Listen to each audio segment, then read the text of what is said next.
శుభోదయం మిత్రులారా, వార్తా కథనాలపై విశ్లేషణ కార్యక్రమం టీజీటీవీ మార్నింగ్ న్యూస్ కు స్వాగతం. నేను మీ జర్నలిస్ట్ సత్య. ముందుగా రాష్ట్రంలో జరుగుతున్న రాజకీయ పరిణామాలను కనుక పరిశీలించినట్లయితే వ్యవసాయాన్ని పండుగగా మార్చిన తెలంగాణ రాష్ట్రం ఈరోజు వ్యవసాయం దండగా అనే స్థితికి తీసుకొచ్చింది కాంగ్రెస్ ప్రభుత్వం. గతంలో చూసుకున్నట్లయితే ఏదైతే నిధులు నీళ్లు నియామకాల కోసం ఆత్మగౌరవం కోసం తెలంగాణ ప్రజలందరూ ఉద్యమించి సాధించుకున్న తెలంగాణను బంగారు తెలంగాణగా మార్చుకునే కార్యక్రమంలో భాగంగా మరి ఇక్కడ వ్యవసాయానికి సమృద్ధిగా మరి ఇక్కడ సాగునీరును అందించడానికి, అదేవిధంగా పెట్టుబడి సహాయం అందించి, అదేవిధంగా మిషన్ కాకతీయ ద్వారా కాకతీయ చెరువులను పునరుద్ధరించి మరి అక్కడ కాళేశ్వరం లాంటి బృహత్తరమైన ప్రాజెక్టును కట్టుకొని సాగునీటికి కొరత లేకుండా, తాగునీటికి కొరత లేకుండా రైతును రాజును చేయడమే లక్ష్యంగా ప్రతి గింజ ఏదైతే చివరి గింజ వరకు కూడా మద్దతు ధరతోటి కొని ఏదైతే కరోనా కష్టకాలంలో అసలు జీవనం గడవడమే కష్టంగా ఉన్నది, ప్రభుత్వాలు నడవడమే కష్టంగా ఉన్న సమయంలో కూడా అన్నదాతకు ఇబ్బందులు కలగకుండా సకాలంలో ధాన్యం కొనుగోలు కేంద్రాలను ఏర్పాటు చేసి పూర్తిగా మరి ఇక్కడ మద్దతు ధర ద్వారా ఏదైతే ఆ ధాన్యాన్ని మరి ఇక్కడ ప్రభుత్వమే కొన్నదో మరి ఇప్పుడు చూసుకున్నట్టయితే తెలంగాణ ప్రభుత్వం ఇక్కడ రైతులను ఆశపెట్టి తెలంగాణకు సంబంధించి మరి ఇక్కడ రైతు బంధు ఇస్తున్నాడు. ఏదైతే కేసీఆర్ దేశంలోనే ఎక్కలేని విధంగా రైతు బంధు ఇస్తా ఉంటే మరి ఆ రైతు బంధును అవహేళన చేసే విధంగా 10,000 పుచ్చమిస్తాను, నేను 15,000 ఇస్తా అని చెప్పి దాని 12,000 గురించి ఒక విడతను ఎగ్గొట్టి రెండో విడతను ఇప్పటి వరకు అందించని రేవంత్ రెడ్డి ఇటు కాళేశ్వరాన్ని ఎండబెట్టి సాగునీరు అందకుండా మరి ఇక్కడ రైతాంగాన్ని నానా ఇబ్బందులకు గురి చేసి కరెంటు విషయంలో కూడా కరెంట్ ఎప్పుడు వస్తుందో ఎప్పుడు పోతుందో తెలియని పరిస్థితి, యూరియా కోసం చెప్పులు లైన్ లో పెట్టుకున్న పరిస్థితిని మళ్ళా దుస్థితిని తీసుకుని వచ్చిండు. గతంలో ఏదైతే మరి ఇక్కడ మార్పు పేరుతోటి ఏదైతే మరి పాతది మళ్ళా తీసుకొస్తా అన్నాడు, ఆనాటి రోజులను తీసుకొస్తా అన్నాడు. ఆనాటి రోజులన్నీ రోజు నియమవుతా ఉన్నాయి. ఇటు యూరియా విషయంలో అయితే, ఇటు రైతు బంధు విషయంలో అయితే, ఇటు కరెంటు విషయంలో అయితే, ఇటు సాగునీరు విషయంలో అయితే, ఇన్ని కష్టాల మధ్య అన్నదాత ఆరుగాలం శ్రమించి మరి ఇక్కడ ఏదైతే పంట పండించుకున్నాడో అది చేతి దాకా వచ్చింది, నోటి దాకా రాకుండా పోతా ఉన్నది. ప్రభుత్వ అస్తవ్యస్త నిర్ణయాలు, అదేవిధంగా ప్రభుత్వ ఏదైతే కక్ష సాధింపు చర్యలతోటి మరి ఇక్కడ ఏదైతే ధాన్యం కొనుగోలు కేంద్రాలను సకాలంలో ఏర్పాటు చేయకపోవడంతో అకాల వర్షాలతోటి అన్నదాతలు ఇక్కడ లబోదిబోమంటున్న పరిస్థితిని మనం ఇక్కడ రాష్ట్ర వ్యాప్తంగా చూస్తా ఉన్నాం. మరి ఇక్కడ ఇన్ని కష్ట నష్టాల మధ్య పండించిన రైతును ఏదైతే రైతుకు సకాలంలో ధాన్యం కొనుగోలు కేంద్రాలను ఏర్పాటు చేసి ఆ ధాన్యం అంతా కొనుగోలు చేసినట్టయితే ఈ అకాల వర్షాల నుంచి వాళ్ళకి ఇబ్బందులు లేకుండా ఉండేది. మరి ఇక్కడ చూసుకున్నట్టయితే రాష్ట్ర వ్యాప్తంగా అదే పరిస్థితి ఉన్నది. ఇక్కడ మంతని విషయానికి వస్తే మంత్రిలో శ్రీధర్ బాబు మరి ఇక్కడ ఏదైతే ప్రాతినిధ్యం వహిస్తున్న నియోజకవర్గానికి సంబంధించి చూసుకున్నట్టయితే ఇక్కడ ధాన్యం కొనుగోలు కేంద్రాలు సకాలంలో ఏర్పాటు కాక మరి ఏ విధంగా ఇక్కడ ధాన్యం కొనుగోలు కేంద్రాల్లో తెచ్చిపెట్టుకున్నారు. 25 రోజులైతే వీళ్ళు ధాన్యాన్ని తీసుకొని వచ్చి అక్కడ పోసి మాయిచ్చర్ వచ్చి మరి ఇక్కడ ఏదైతే 3-4 రోజుల క్రితం మాత్రమే ధాన్యం కొనుగోలు కేంద్రాలను ఏర్పాటు చేశారు. ఏప్రిల్ మొదటి వారంలో మరి ఇక్కడ ఏర్పాటు చేయాల్సిన ధాన్యం కొనుగోలు కేంద్రాలను జాప్యం చేసి ఏదైతే 1,30,000 మన 1,30,00,000 టన్నులు ఏదైతే ధాన్యం సేకరించాల్సి ఉన్నదో దాంట్లో 70,00,000 టన్నులు మాత్రమే సేకరిస్తా అని మరి ఇక్కడ దాన్ని పట్టుకొని ఉన్న ప్రభుత్వం మరి ఇక్కడ కొంతవరకు జాప్యం చేస్తే రైతులు దళారులకు అమ్ముకుంటారు, సగం అమ్ముకున్న తర్వాత సగం కొనుగోలు చేద్దామని చెప్పి ధాన్యం కొనుగోలు కేంద్రాల్లో రైతులను ఇబ్బంది పెట్టే ప్రయత్నం చేయడంతో 20-25 రోజుల నుంచి ధాన్యం కేంద్రాల వద్ద కొనుగోలు కేంద్రాల వద్ద పడిగాపులు కాస్తున్న రైతులకు నిన్నటి రోజున జరిగిన అకాల వర్షం ఇది. మరి ఇక్కడ మంథని నియోజకవర్గానికి సంబంధించి మహాదేవ్పూర్ మండలంలో ఏర్పాటు చేసిన ధాన్యం కొనుగోలు కేంద్రాల్లో ఉన్న దుస్థితిని చూడండి. నిన్నటి రోజున జరిగిన అకాల వర్షం మరి ఇక్కడ ఏ రకంగా రైతులకు ఏ రకమైన నష్టం చేకూరుతా ఉన్నదో చూడండి. పూర్తిగా బురదమయంగా మారింది. మరి ఇక్కడ కొంతవరకు చూసుకున్నట్టయితే వాళ్ళు ఆల్రెడీ మాయిచ్చర్ వచ్చినాయి కాబట్టి ఆ ధాన్యం కుప్పలుగా పోసుకున్నట్లు కొంతమంది రైతులు వాటి మీద కవర్లు కప్పుకున్నారు. అయినా కూడా గాలి దుమారానికి కవర్లు కూడా ఆగకుండా పూర్తిగా ఎవరి ధాన్యం ఏదో తెలియకుండా ఒకరి దానిలో ఒకరు కలిసిపోయి చివరికి పక్కనే ఉన్న వాగులోకి కూడా ధాన్యం కొట్టుకుపోయిన దుస్థితి ఈ రోజు నెలకొన్నది. ఏదైతే మరి ఇక్కడ సకాలంలో ధాన్యం కొనుగోలు కేంద్రాలు ఏర్పాటు చేయకపోవడం మూలంగా ఈ రకంగా అష్ట కష్టాలు పడ్డ రైతు మరి అన్ని కష్టాలను జయించి ఎంతో కొంత పంట పండించుకుంటే మరి ఆరుగాలం శ్రమించిన రైతుకు సంబంధించి దుస్థితి ఏ విధంగా ఉన్నదనే విషయాన్ని మనం ఇక్కడ చూసుకోవచ్చు. ఈ రకంగా అయ్యో రైతన్న అకాల వర్షానికి చేతికొచ్చిన పంట ఈ రకంగా మారినా అని చెప్పి మరిగా ఏ విధంగా ఇబ్బందులు పడతా ఉన్నారు, ఏ రకంగా తంటాలు పడుతున్నారు అనే విషయాన్ని మనం ఇక్కడ చూడవచ్చు.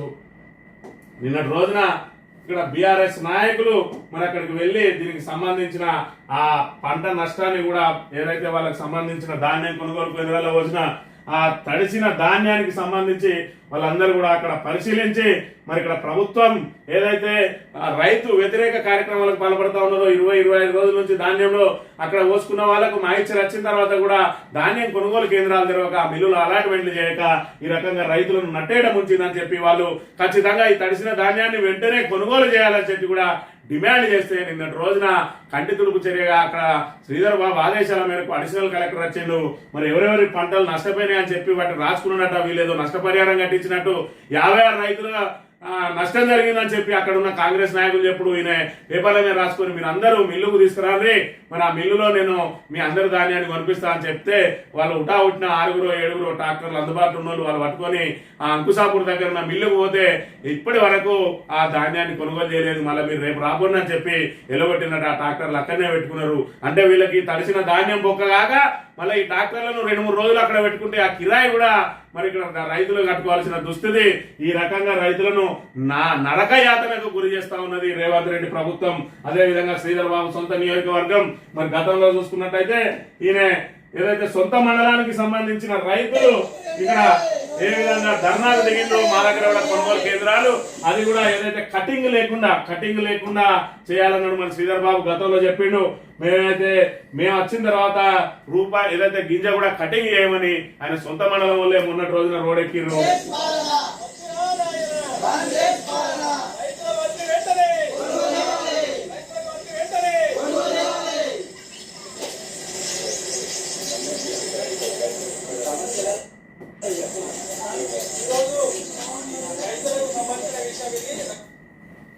ఇందులో ఒక్కరు కూడా పార్టీలకు సంబంధం లేకుండా రైతులే అందరూ స్వచ్ఛందంగా వచ్చి రోడ్డు మీద ఉండి మరి శ్రీధర్ బాబు సొంత నియోజకవర్గం సొంత మండలానికి సంబంధించిన రైతులు రోడ్డెక్కే వరకు కూడా ధాన్యాన్ని కొనుగోలు చేపడతలేరు. ఈ రకంగా వాళ్ళు ముందే కొనుగోలు కనుక చేసినట్టుంటే ఈ రకమైన నష్టం జరిగి ఉండేదా? మరి సొంత నియోజకవర్గ రైతులకే న్యాయం చేయలేని శ్రీధర్ బాబు ఇంకా రాష్ట్ర వ్యాప్తంగా నేను ఏదైతే ముఖ్యమంత్రికి సలహాలు ఇస్తా అంటాడు, ఈయన మేనిఫెస్టోలు రాస్తాడు కానీ మరి సొంత మంత్రి నియోజకవర్గానికి కన్నెత్తి చూడడు, చుట్టపు చూపుగా వస్తా అంటాడు, పోతా అంటాడు.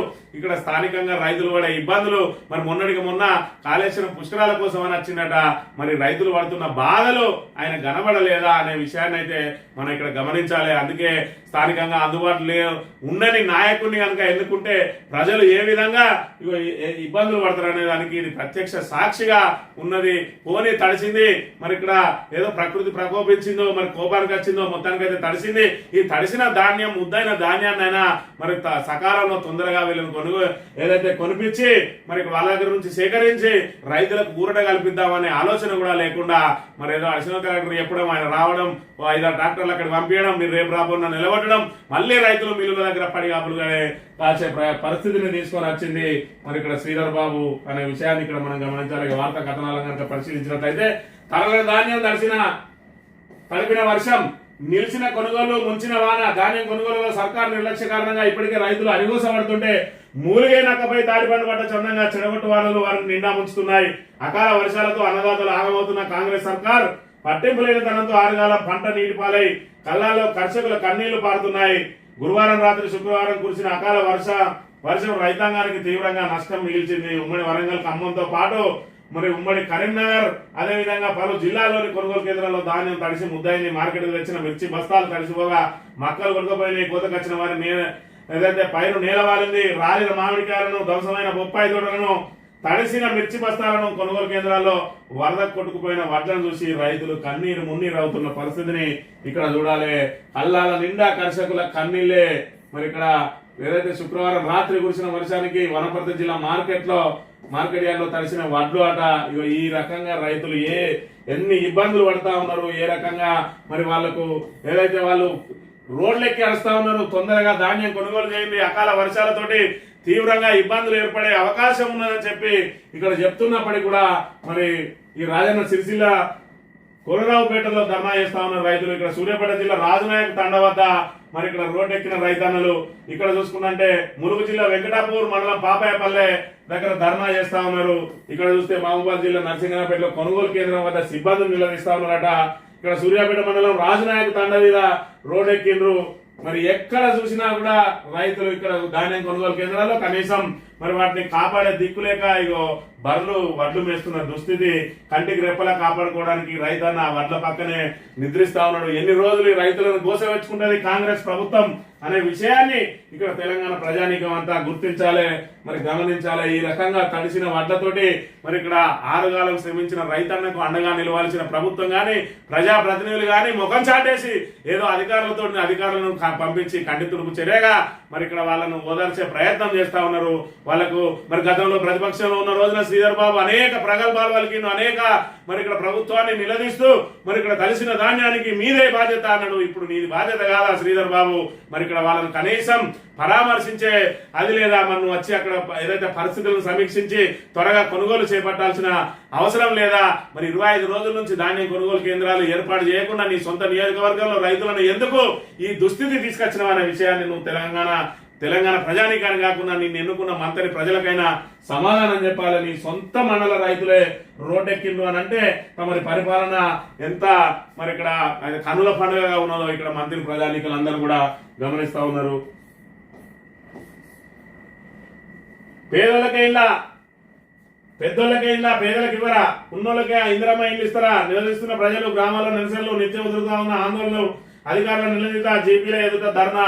మరి ఇందిరమ్మ ఇల్లు అనేది అది అంగడి సరుకుగా మారింది. ఇందిరమ్మ ఇల్లు రావాలంటే ఇందిరమ్మ కమిటీల వాళ్ళు ఆమోదం తెలిపాలి. ఇందిరమ్మ కమిటీలు ఎవరు ఉన్నారా అంటే కాంగ్రెస్ వాళ్ళు ఉన్నారు. ఆ కాంగ్రెస్ వాళ్ళు వాళ్ళకు డబ్బులు ఇత్తనో లేకపోతే వాళ్ళ కాంగ్రెస్ కార్యకర్తలు అయితేనో తప్ప వాళ్ళకు ఇందిరమ్మ కమిటీ నుంచి ఆమోదం పొందే అవకాశం లేదు. వీళ్ళిద్దరు కూడా దివ్యాంగులు. ఈ దివ్యాంగులు మరి ఇల్లు ఏదైతే కిరాయికుంటానో నిలువ నీడలేదు వీళ్ళకు. మరి వీళ్ళకు ఏదైతే ఇందిరమ్మ ఇల్లు ఇచ్చి ఆదుకోవాల్సిన ప్రభుత్వం మీరు మొన్న బీఆర్ఎస్ సభకు వేయండు కాబట్టి మీకు ఇల్లు ఇవ్వమంటా ఉన్నారట. ఇగో ఇలాంటి దుస్థితి నెలకొన్నది. ప్రజా ప్రభుత్వం ప్రజల కోసమే ఏర్పడ్డదని చెప్తున్న రేవంత్ రెడ్డి ప్రభుత్వం ఎక్కడికక్కడ అందిన కాడికి దోచుకోవాలని చెప్పి కాంగ్రెస్ కార్యకర్తల జేబులు నింపడం కోసం ఏర్పాటు చేసిన ఇందిరమ్మ పథకం అది ఎంతవరకు ఉంటుందో ఎంతవరకు కొనసాగుతుందో ఎవరు తెలియదు. కానీ ఇప్పుడు మాత్రం ఏదైతే లబ్ధిదారుల లిస్టులో పేరు రావడం కోసమే మరి వాళ్ళను డ్యూటీలు చేస్తున్న పరిస్థితి. ఎట్టి పరిస్థితుల్లో కూడా బీఆర్ఎస్ కు కానీ ఇతర పార్టీ వాళ్ళకు కానీ కాకుండా ఓన్లీ కాంగ్రెస్ సానుభూతి పరులకు కాంగ్రెస్ కార్యకర్తలకు లేదంటే ఇందిరమ్మ కమిటీలకు డబ్బులు ఇచ్చిన వాళ్ళకు మాత్రమే ఇందిరమ్మ ఇల్లు వస్తున్న పరిస్థితిని మనం ఇక్కడ గమనించాలి. గ్రూప్ 1 తప్పుల మీద తప్పులు హైకోర్టులో వాడివేడిగా వాదనలు మధ్యంతర ఉత్తర్వులు పొడిగింపు అభ్యర్థి పూజితారెడ్డి జవాబు పత్రం ఇవ్వాలని టీజీపీఎస్సీకి ఆదేశం విచారణ జూన్ 11కు వాయిదా అని చెప్పి గ్రూప్ 1 నిర్వహించడంలో పూర్తిగా విఫలమైంది. టీజీపీఎస్సీ విఫలమై దాన్ని కప్పిపుచ్చుకునే ప్రయత్నం ఏదైతే చేస్తా ఉన్నదో మరి ఇక్కడ హైకోర్టు ఖచ్చితంగా నిశ్చితంగా పరిశీలిస్తా ఉన్నది. మరి ఇక్కడ ఏదో మార్పింగ్ పేపర్ పెట్టినని ఏదైతే చెప్తా ఉన్నారో అసలు మీకు సంఖ్య ఎందుకు? మరి ఏదైతే ప్రిలిమ్స్ రాసిన వాళ్ళకు మెయిన్స్ రాసిన వాళ్ళకు 10 మంది ఎందుకు పెరిగిందనే దానికి వాళ్ళ దగ్గర సమాధానం లేదు. అదే విధంగా 2 మార్కులు 3 మార్కులు ఎందుకు వచ్చిందనే దానికి సమాధానం లేదు. అస్తవ్యస్తంగా నిర్వహించి మేము గ్రూప్ 1 మరి ఇక్కడ బ్రహ్మాండంగా నిర్వహించడానికి సంకలు గుద్దుకున్న రేవంత్ రెడ్డి ప్రభుత్వం ఇప్పటి వరకు గ్రూప్ 1 మీద నోరు మెదపడం లేదు. మరి ఎందుకు ఈ అవకతవకలు జరిగినాయి? ఎవరి కోసం జరిగినాయి? దొడ్డిదారిన ఈ ఉద్యోగాలు అమ్ముకోవడానికి ప్రయత్నం చేసింది ఎవరనే దాని విషయంలో కూడా ప్రభుత్వం కిమ్మనడం లేదనే విషయాన్ని మనం ఇక్కడ గమనించాలి.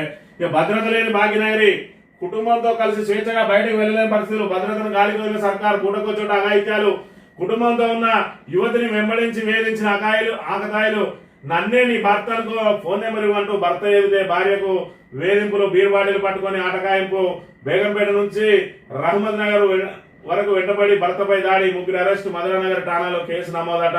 ఇక ఈ రకంగా ఉన్నది. మరి ఏదో ఎవరి చేతులు ఉన్నదా ఈ హోం శాఖ, ఈ భద్రతను కల్పించాల్సిన శాఖ అని అంటే మన రేవంత్ అన్న చేతిలో ఉన్నది. రేవంత్ అన్న ముఖ్యమంత్రిగానే విఫలమైంది అనుకుంటే ఈ శాఖలన్నీ పెట్టుకొని చేతుల అన్నిట్లో విఫలమైండు. మున్సిపల్ శాఖ మంత్రి ఆయనే, మరి ఇక్కడ విద్యాశాఖ మంత్రి ఆయననే, మరి అదేవిధంగా హోంశాఖ మంత్రి ఆయననే. ఇవన్నీ కూడా పూర్తి స్థాయిలో భ్రష్టు పట్టిపోయినాయి.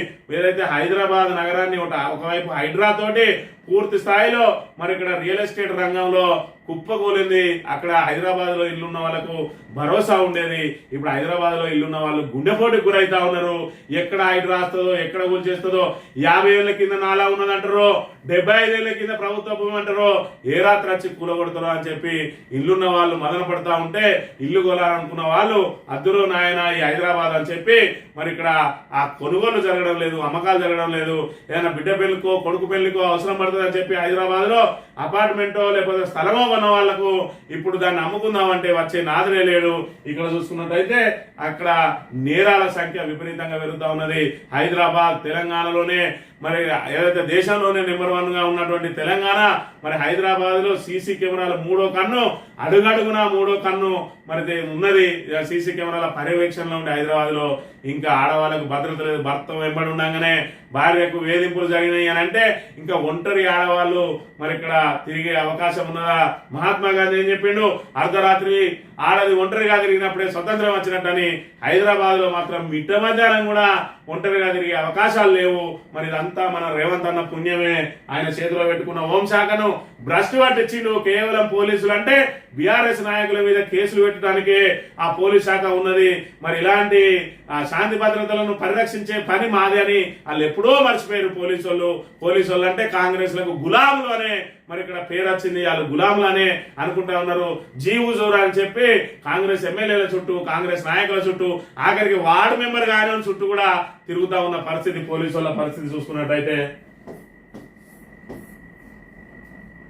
తెలంగాణ పాలన బాగుబాటలో ఆయన కనసాయాల్లో కదులుతున్న ఫైళ్లు. ఆంధ్ర క్యాడర్ రిటైర్డ్ ఐఏఎస్ కు తెలంగాణలో సీఎంఓ స్టీరింగ్ పోస్ట్. బాబు చెప్పిన వారికి మూసీ కాంట్రాక్ట్, ఊరు పేరులేని ఉరుసాతో ఒప్పందం. పీసీబీ అప్పిలేట్ అథారిటీ చైర్మన్ గా ఏపీకి చెందిన జస్టిస్ సాంబశివరావు. నీటి సలహాదారు పోస్టు ఆంధ్ర ఐఏఎస్ కే. మరొకరు మానవ హక్కుల కమిషన్ మెంబరు. ఇక్కడ పోస్టులు ఎవరైనా కూడా ఆంధ్ర ఐఏఎస్లు ఏదైతే రిటైర్డ్ అయిన వాళ్లకు, ఆంధ్ర నుంచి వచ్చిన వాళ్లకు సలహాదారుల పోస్టు. ఒకవైపు మన నీటిని దోసుకుపోవడానికి ఏదైతే ప్రయత్నం చేసిండో అక్కడ ఉన్న నీటి పారుదల శాఖ ముఖ్య కార్యదర్శి ఆయన అక్కడ పదవి అయిపోగానే తిరిగి ఇక్కడ తీసుకుని వచ్చి నీటి పారుదల శాఖ సలహాదారుగా పెట్టిండు. ఆయన ఏం సలహా ఇస్తాడు? చంద్రబాబు నాయుడు నీళ్ళు ఏ విధంగా ఉండవాళ్ళనో మరి సలహాలు ఇస్తాడు. ఆయన ఇక్కడ చూసుకున్నట్టయితే సీఎంఓలో పెడతా ఉన్నట మళ్ళొక ఆంధ్ర అధికారిని తీసుకొచ్చి సీఎంఓల స్టీరింగ్ పోస్టు. అంటే మొత్తం బాబు కనుసన్నలలో తెలంగాణ నడుస్తా ఉన్నది. ఇలా రేవంత్ రెడ్డిని కాపాడడానికి మరి ఇక్కడ బీజేపీ అండదండగా ఉండాలంటే మరి ఇక్కడ ఏదైతే బీజేపీలో కీ రోల్ పోషిస్తా ఉన్నాడు ఎన్డీఏలో చంద్రబాబు నాయుడు, ఆ చంద్రబాబు నాయుడుకు అనుగుణంగా ఇక్కడ రేవంత్ రెడ్డి పనిచేస్తా ఉన్నాడు. ఏ రోజు మరి ఇక్కడ రేవంత్ రెడ్డి సీటును ఊడవిక్కడానికి కాంగ్రెస్ ప్రయత్నం చేస్తే ఆ రోజు 20 మందో 30 మందో ఎమ్మెల్యేలను పట్టుకొని బీజేపీలో జంపు కొట్టడానికి సిద్ధంగా ఉన్నాడు రేవంత్ రెడ్డి. దానికి చంద్రబాబు నాయుడు మధ్యవర్తిత్వం వహిస్తా ఉన్నాడు. దానికి మరి అక్కడ ఆయన చెప్పిన వాళ్ళను ఇక్కడ ఈయన సలహాదారుల పోస్టులలో, ముఖ్యమైన పోస్టులలో సమాచార కమిషనర్ గా కూడా ఆయననే పెట్టుకుంటా ఉన్నాడు. పీసీబీ అప్పిలేట్ అథారిటీ చైర్మన్ గా కూడా ఆయననే పెట్టుకుంటా ఉన్నాడు. మానవ హక్కుల కమిషన్ మెంబర్ గా కూడా ఆయన ఆంధ్రలోనే పెట్టుకుంటా ఉన్నాడు. మరి ఆంధ్రలో అందరిని తీసుకొచ్చి ఇక్కడ పెడితే వాళ్ళు ఆంధ్ర కోసం పనిచేస్తారా, తెలంగాణ కోసం పనిచేస్తారా? మరి ఒక్కసారన్నా రేవంత్ రెడ్డి ఆలోచించుకోవాలంటే రేవంత్ రెడ్డి ఆలోచించుకోవాల్సిన అవసరం లేదు. ఎందుకంటే ఆయన సీటు కాపాడుకోవాలంటే చంద్రబాబు నాయుడు మరి ఆయనకు అండదండగా ఉండాలి. కాబట్టి మరి ఆయన ఆ ప్రయత్నం చేస్తా ఉన్నాడు. రాబోయే 2028లో మరి ఇక్కడ రేవంత్ రెడ్డి చేతి గుర్తు మీద పోటీ చేస్తాడని మరి కాంగ్రెస్ నాయకులు ఊహించడం అయితే కలే అవుతుందనే విషయాన్ని కూడా గుర్తుపెట్టుకోవాలి. సాక్షి దినపత్రిక విషయానికి వస్తే ఇక భోగిలు బగబగాట, ఏసీలో చల్లగాట. మరి రైల్వే స్టేషన్లలో భోగిలలో మరి ఇక్కడ ఆ వేడికి తాళలేక సామాన్య మధ్యతరగతి ప్రజలు కూడా ఏసీ కంపార్ట్మెంట్లలో మరి ఏదైతే సీట్లు బుక్ చేసుకొని పోతా ఉన్నారు. రైళ్లలో ప్రయాణం చేయాలనంటే మరి నిప్పుల కొలిమిలో ప్రయాణం చేసినట్టు అవుతా ఉన్నదని చెప్పి ఏసీలకు సంబంధించి మరి పెద్ద ఎత్తున మరి టికెట్లు బుక్ అవుతున్న పరిస్థితికి సంబంధించిన వార్తను ప్రచురించింది. ఇక వణుకుతున్న దాయాది భారత్ను నిలువరించండి. అరబ్ దేశాలకు విజ్ఞప్తి. రాయబారంతో షరీఫ్ ఉగ్రవేటలో మేము భారత్ తోనే. పాక్ అమెరికా స్పష్టీకరణ. మీ గడ్డపై ముష్కరులున్నారంటున్న వాయిన్స్ వారి వేటలో భారత్ కు తోడ్పడండి. దయాదికి ఉపాధ్యక్షుడు హిందువు మాది ఉగ్ర చరిత్ర అంటున్న బిలావల్ 8వ రోజు పాక్ కాల్పులు అని చెప్పి మరి ఇక్కడ యుద్ధ భయం నేపథ్యంలో పాకిస్తాన్ లోని ముజఫరాబాద్ లో సరిపడా ఆహార పదార్థాలను కొనుగోలు చేసి తీసుకెళ్తున్న ఒక కుటుంబం. ఎట్లాగో యుద్ధం వస్తే మనం ఇంట్లోకెళ్ళి బయటకు వెళ్ళలేక ఎక్కడో పోయి బంకర్లో దాక్కోవాలి. మరి మనం ఇది 10 రోజులు వస్తుందో, 20 రోజులు వస్తుందో, 4 రోజులు వస్తుందో అని దానికి సరిపడా సామాన్లు కొనుక్కపోతా ఉన్నారట పాకిస్తాన్ సంబంధించిన వాళ్ళు. మరోవైపు ఇక్కడ దాడులు అయితే చేయించింది, ఏదైతే మారణకాండ అయితే సృష్టించింది. కానీ మరి ఇక్కడ ఊహించలేదు పాకిస్తాన్ ఖచ్చితంగా భారత్ తమను దెబ్బ కొట్టబోతా ఉన్నది. మరి ఇక్కడ మిగతా ముస్లిం దేశాలన్నీ తమకు అండగా ఉంటాయి, చైనా అండగా అండగా ఉంటది, అమెరికా అండగా ఉంటది అని చెప్పి ఊహించింది. కానీ అమెరికా హ్యాండ్ ఇచ్చింది. చైనా కూడా బయటకు వచ్చి మద్దతు తెలిపే పరిస్థితి లేదు, చాటు నుంచి ఆయుధాలు మాత్రమే ఇచ్చే పరిస్థితి ఉన్నది. వాళ్ళు ఎన్ని ఆయుధాలు ఇచ్చినా కూడా భారత్ను ఎదుర్కొనే సత్తా పాకిస్తాన్ దగ్గర లేదు. కాబట్టి మరి ఇక్కడ యుద్ధాన్ని మరి ఇక్కడ భారత్ ఆపండి అని చెప్పి అరబ్ దేశాలకు మోకరిల్లుతా ఉన్నది పాకిస్తాన్. కానీ పాకిస్తాన్లోని ఉగ్ర ఏదైతే శిబిరాలను నామరూపాలు లేకుండా చేయడానికి సహకరించండి అని అమెరికా కూడా వార్నింగ్ ఇచ్చిన పరిస్థితిని మనం ఇక్కడ చూడవచ్చు. దేశాభివృద్ధికి ఏపీని ఇంజన్ గా చేస్తాం. అమరావతి పునఃప్రారంభ సభలో ప్రధాని మోడీ రాజధాని నిర్మాణం వేగం పుంజుకుంది, రైలు రోడ్డు ప్రాజెక్టులకు కేంద్రం 1000 కోట్లు అందిస్తుందని వెల్లడి అని చెప్పి ఇక్కడ చూసుకున్నట్టయితే అమరావతికి సంబంధించి అమరావతి రెండోసారి అంటే ఇది మళ్ళీ అమరావతి పునఃప్రారంభ సభ పునఃప్రారంభ. గతంలో చంద్రబాబు నాయుడు 2014లో ఏదైతే రాష్ట్రం విడిపోయిందో ఏపీగా మరి ఏపీకి అమరావతిని రాజధానిగా చేస్తామని చెప్పి ఆ రాజధాని కోసం నరేంద్ర మోడీని ప్రత్యేకంగా పిలుచుకున్నాడు. అప్పుడు ప్రధానిగా ఉన్న నరేంద్ర మోడీ ఆ రోజు వచ్చిన రోజు వీళ్ళిద్దరు మిత్రపక్షాలుగా లేరు.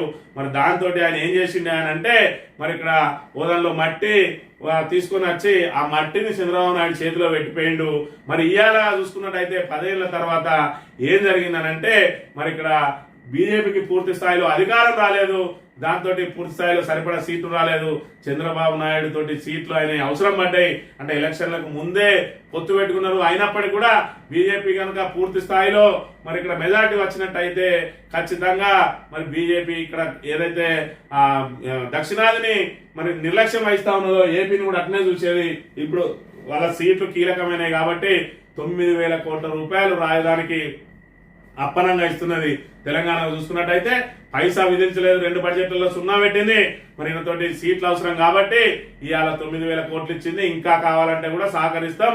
ఏపీని మరి ఇక్కడ ఇంజన్ గా చేస్తారట, దేశాభివృద్ధికి ఇంజన్ గా చేస్తారట. అంటే అవసరం ఉంటే ఒక తీరు, అవసరం లేకుంటే ఒక తీరు. పూర్తిగా దక్షిణాది మీద వీళ్ళకి శీతకన్నే ఉంటది. ఉత్తరాది నాయకులందరికీ ఉత్తరాది నాయకులే భారతదేశాన్ని వెళ్తా ఉన్నారు. దక్షిణాది నాయకులు మరి ఇక్కడ రాజకీయంగా మరింత పలుకుబడి సంపాదించుకోవాలి. దక్షిణాలో ఉన్న మరి ప్రాంతీయ పార్టీలన్నీ కూడా ఏకం కావాల్సిన అవసరం ఉన్నది అని అంటే ఇక్కడ చూసుకుంటే ఒక ప్రాంతీయ పార్టీకి ఇంకో ప్రాంతీయ పార్టీకి పడని పరిస్థితి ఉన్నది. ఏదేమైనా కాంగ్రెస్ అయినా బీజేపీ అయినా దక్షిణాదిని మాత్రం మరి ఇక్కడ ఏదైతే ఎడంగానే చూస్తా ఉన్నది, ఎడమ చేతి లాగానే చూస్తా ఉన్నది. కాబట్టి మరి ఇక్కడ ఆయనకు అవసరం పడ్డది కాబట్టి ఇట్టున్నది. అదే మనకు కూడా తెలంగాణలో మొన్న జరిగిన ఎంపీ ఎన్నికల్లో ఏదైతే బీఆర్ఎస్ కూడా 10వ 12వ సీట్లు సాధించినట్టు అయి ఉంటే ఈరోజు కాంగ్రెస్ ప్రభుత్వం ఉన్నా కూడా బీజేపీ తెలంగాణకు ఖచ్చితంగా నిధులు కేటాయించేది. ఎందుకంటే బీఆర్ఎస్ ఎంపీల అవసరం అక్కడ బీజేపీకి అవసరం పడేది. కాబట్టి ప్రాంతీయ పార్టీలు బలంగా ఉంటేనే ఏదైతే దక్షిణాదికి సంబంధించిన రాష్ట్రాలు డెవలప్మెంట్ అయితే అనే దానికి ఏపీనే మనకు ఉదాహరణ అనే విషయాన్ని కూడా మనం గమనించాలి. ఈ ఆంధ్రజ్యోతి రిజర్వేషన్లపై 50% పరిమితిని తొలగించండి, సామాజిక ఆర్థిక విద్యారంగంలో వెనుకబడతారని గుర్తింపున కులగణన జరపండి, తెలంగాణ నమూనానే దేశానికి ఆదర్శం కావాలి, ప్రైవేట్ సంస్థల్లోనూ కోటా కోసం చర్యలు చేపట్టాలి, బీహార్ ఎన్నికల కోసమే కులగణనపై ప్రకటన, మోదీ ప్రభుత్వానికి చిత్తశుద్ధి లేదు, పహల్గామ్ ఇంకెంతకాలం మౌనం, సిడబ్ల్యూసి కులగణనపై గతంలో మా డిమాండ్ వ్యతిరేకించారు, రాహుల్ ఒత్తిడి వల్లే దిగొచ్చారు, ఈ క్రెడిట్ పూర్తిగా రాహుల్ గాంధీదే, ఖర్గే దేశానికి రోల్ మోడల్ గా నిలిచిన రాష్ట్రం తెలంగాణ, ప్రతిష్టను దేశ స్థాయిలో చాటిన అందరికీ అభినందనలు, ఎక్స్ వేదికగా రేవంత్ రెడ్డి కులగణన ఏదైతే చేసిండో రేవంత్ రెడ్డి దాన్ని దేశమే ఆదర్శంగా తీసుకుంటుందట. అసలు మొత్తానికి రాష్ట్ర క్రెడిట్ ను పూర్తిగా దిగజార్చింది రేవంత్ రెడ్డి. ఇలా తెలంగాణ అనేది రోల్ మోడల్ గా ఉండే గత 10 సంవత్సరాలలో మరి కేసీఆర్ పరిపాలించిన సమయంలో తెలంగాణ దేశానికి రోల్ మోడల్ గా ఉండే. తెలంగాణలో ప్రవేశపెట్టిన పథకాలు ఏదైతే మిషన్ భగీరథ ఉన్నదో మరి ఇక్కడ హర్ ఘర్ జల్ అని మరి అక్కడ కేంద్ర ప్రభుత్వం తీసుకున్నది. అదేవిధంగా ఏదైతే రైతు బంధు ఉన్నదో ఆ రైతు బంధుకు సంబంధించి పిఎం కిసాన్ అని చెప్పి అదిని కూడా రైతులకు పెట్టుబడి సాయం అందించే చర్యలు తీసుకున్నది. ఈ రకంగా కేసీఆర్ ను అనుసరించుకుంటూ వచ్చింది. మరి కేసీఆర్ దేశంలోనే అభివృద్ధిలో దూసుకుపోతున్న మరి రాష్ట్రాలకు తెలంగాణను ముందంజలో ఉంచితే ఇక పూర్తిగా అప్పుల పాలైంది, క్యాన్సర్ వచ్చింది, కూలిపోయింది, కుప్పకూలిపోయింది, కాళేశ్వరం కూలింది, ఇది కూలింది, అది కూలింది, అప్పులు ఇత్తలేరు, మనల్ని ఎవరు నమ్ముతలేడు అని చెప్పి తెలంగాణ ప్రతిష్టను పూర్తిగా దిగజార్చి ఇవాళ రాజకీయాల కోసం ఏదైతే 42% రిజర్వేషన్ అమలు చేస్తామన్నాం కదా అని చెప్పి రాజకీయ క్రీడలో భాగంగా చేపట్టిన కులగణన ఇవాళ దేశానికి ఆదర్శంగా నిలిచిందంటా ఉన్నారు. దేశానికి ఆదర్శంగా నిలిస్తే ఈ కులగణనే వాళ్ళు పరిగణలోకి తీసుకోవాలి. తప్పుల తడకగా అశాస్త్రీయంగా బీసీల సంఖ్యను తగ్గించి మరి ఇక్కడ కుట్ర కుతంత్రాలతోటి మీరు చేసిన కులగణన సర్వే అది మరి బుట్ట దాఖలైంది, చెత్త బుట్టలో వేసిండ్రు. మరి ఇలా దేశవ్యాప్తంగా కులగణన చేస్తా ఉన్నారు. మీరు ఇచ్చిన 42% హామీని మరి ఏ విధంగా నిలబెట్టుకుంటారా, లేకపోతే బీసీ ద్రోహులుగా మిగులుతారా అనే దాని మీద మీరు ముందుగా దృష్టి పెట్టాలి.